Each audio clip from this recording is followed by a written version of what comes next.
attention TV so bibi akwaba e de eba so nsem aye twego e social media se months ma hwe bedwem na me de be so no e attention TV so e busia enesma me be so mo efi Kofi Adoma wani asoye na enim se nche ye bia ana nkrofo bi ko to share ne so a e ka nyame nko ankota na nanom e wansie do e se ntia be ka yensa ene se e se ne nyame adom odo no timi keka ne ho na so nyame adom he's coming back to life aye na yire miracle Adoma wawani ana obe posti on social media so na we ana ama nkrofo bebre e kasa ho abrante be friend Tvgh owo Germany ati se ho alo di ne juma e de fa no ono so de December kunye ni be beto bonte a wo chema chese e kamya kwese ono pa de onim de nti nkrofo wemfoi ekotu e de share Kofi Adoma wani ho na de wan fa so ansi wa o ma bi enso etoto mane na ya abrefo because any nim say na ya abrefo ene Kofi Adoma wani ana wo ye juma e di bom apart from no kra no o san so e kan ye papa eyi abante e de se mebre ana atudwa yenko ne enkotie ne embrace a Dangote also ha Kwame Ahin mechia mu nyina mwa kwa be ene yen hya se chairman ene da hono ma why to say efuna yadeda no oh Kofi Adoma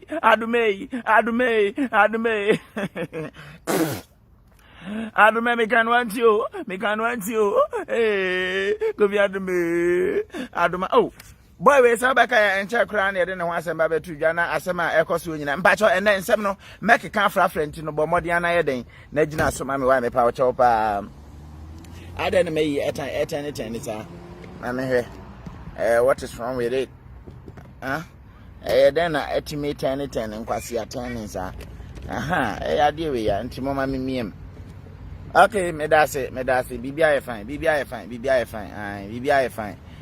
fine okay enti mo baka ya wa hanu man ye hu se Kofi Adoma ngonwani e de aba abonten se ya boro na prepra no Kofi Adoma ngonwani o se ya boro no e prepra no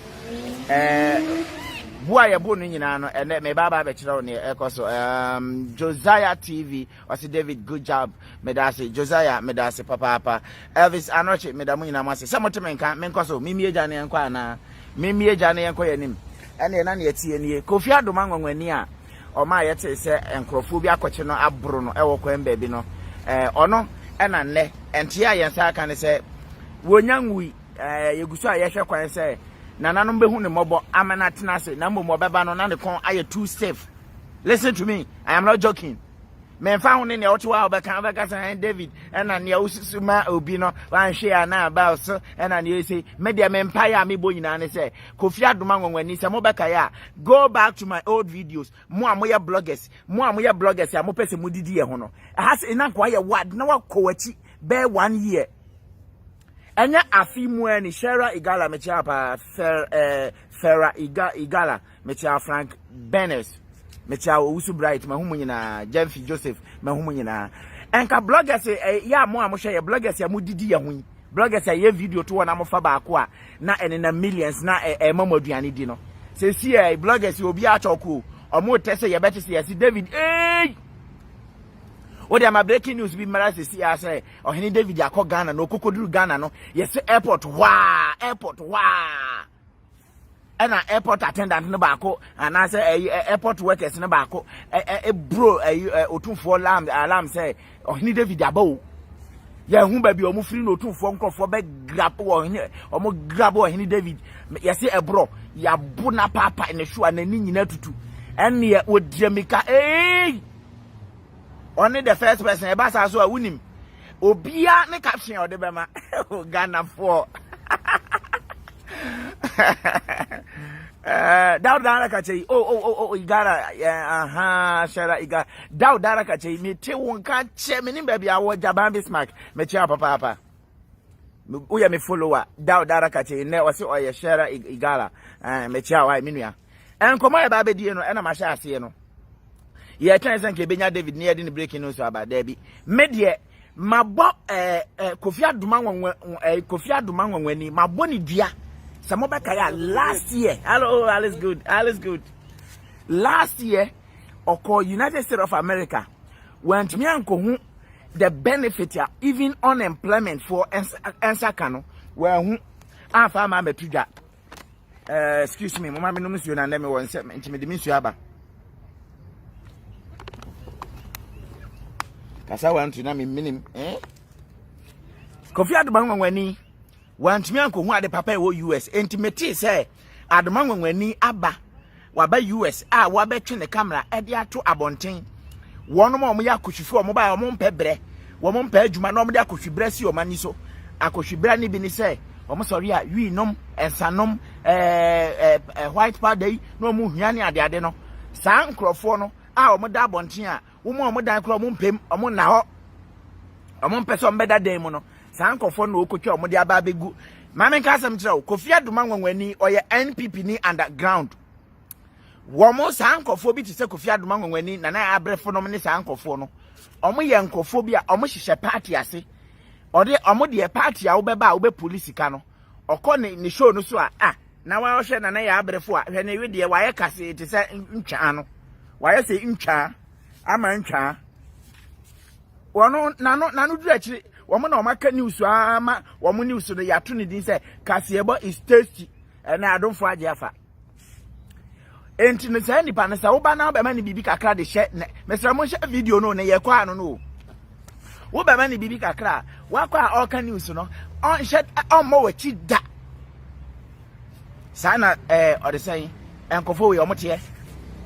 enti Kofi Adoma nwanwani yes ade no ne ma me bo ani dua ne say wo Kofi Adoma nwanwani yakodo apam yakodo kwaye ahye no apam ba bedua nti yadua mpo yadua yeton se yetwen se ensu papa ebeto aguso ama na fifi ama edom na nya esonfaso adie no yebenwa se aduaba na yadua na Kofi Adoma nwanwani na machire na otutwa watwe ne sekan ya wotutwa aburo na yadua na ebeso ama nipa bebere adibie no ene sen message papa na ye preach no eno na Kofi Adoma nwanwani epese otutu no Tese yeah kase the system is working and can chini Jonas terms no de buy no the system is working and in fact to be honest with you Messi baby I better na bia no se see my men fa come baby how better na bia no kwasi broni krom you see how it is say na obroni enti sa wote se meti baby na me ye video ampache wo menti binim wate we yankrani a homo wona mudi no mudi ni binim amalai be me menti binim baby a wo betena awe akadwe bia wa abrochire bia no yese wote ne de baby a wo betena ye wo betene de so won se ne tie enti me preach environment na nka bi wa Germany no enka bi nko Ghana saa de we enti na kwasia be me ye oda ho ya ne ni tifwa soro te se efunu a yadeda no emfie nan no ono no epese wo kire san baby a problem ho eda me ti se Kofi Adoma nwanwani aye sa nkwase ade we no na me dome ne se Kofi wo ba bedru Ghana efin be kum say because of adwuma any Ghana nti unemployment adults nti ene akromfo o madoso memfa ma no nkwa akiri kura no ma me nkonkofa ne SAB mira me kire osisi a me kwa akofa ade bia ba be kire osisi a mba cho ewe ana 3 Opoku Ware SHS final year student arrested for robbery me ba cha ade we wote anya oya me ba cha wote ade we anya oya Opoku Ware Opoku Ware school me ba cha wo Opoku Ware Opoku Ware Opoku Ware senior high school Opoku Ware senior high school no mo amunim Santase no Opoku Ware Santase utimi wura school mo eko apre saa kwan na so na Roman or the Christian village Roman for prayer camp bi na ho no Opoku Ware student miensa yekochi omo a yese omo akobokro no arm robbery yachi omo robbery mu chese womo ka akromfo na womo de sikan ne atuo ekokro no bo no ade we wote a nti enya wo ya akwala wo ko school Opoku Ware student omo nya nkrofo ketwa oma bin yie ye ka omo ma bin womo ma bin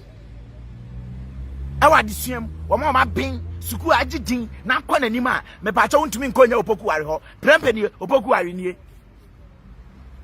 yachi akromfo no Opoku Ware final year student SHS final year student miensa yachi omo ka akromfo no me pa cha nya oya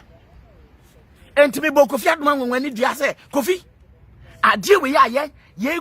dua na wa ye wadwen se watwe sika asi akire a wo twitwa no madome da wo bekọ Ghana no me ja wo hye akronfo ansa me say me penkofo a me ame nkonkotwe me ame video ensa me bon kire wo se asem we me kan me pese obi ntwe na onfamra entimu a mudi yachi no wo de se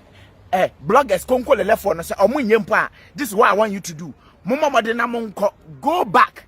I no na me gina dua bi asesa sa time na ya awobre enti last year I think say last year and I said last 2 years yeah. Last year I think say last 2 years. Please now your baba be dibronya na awo wom kakra. Last 2 years.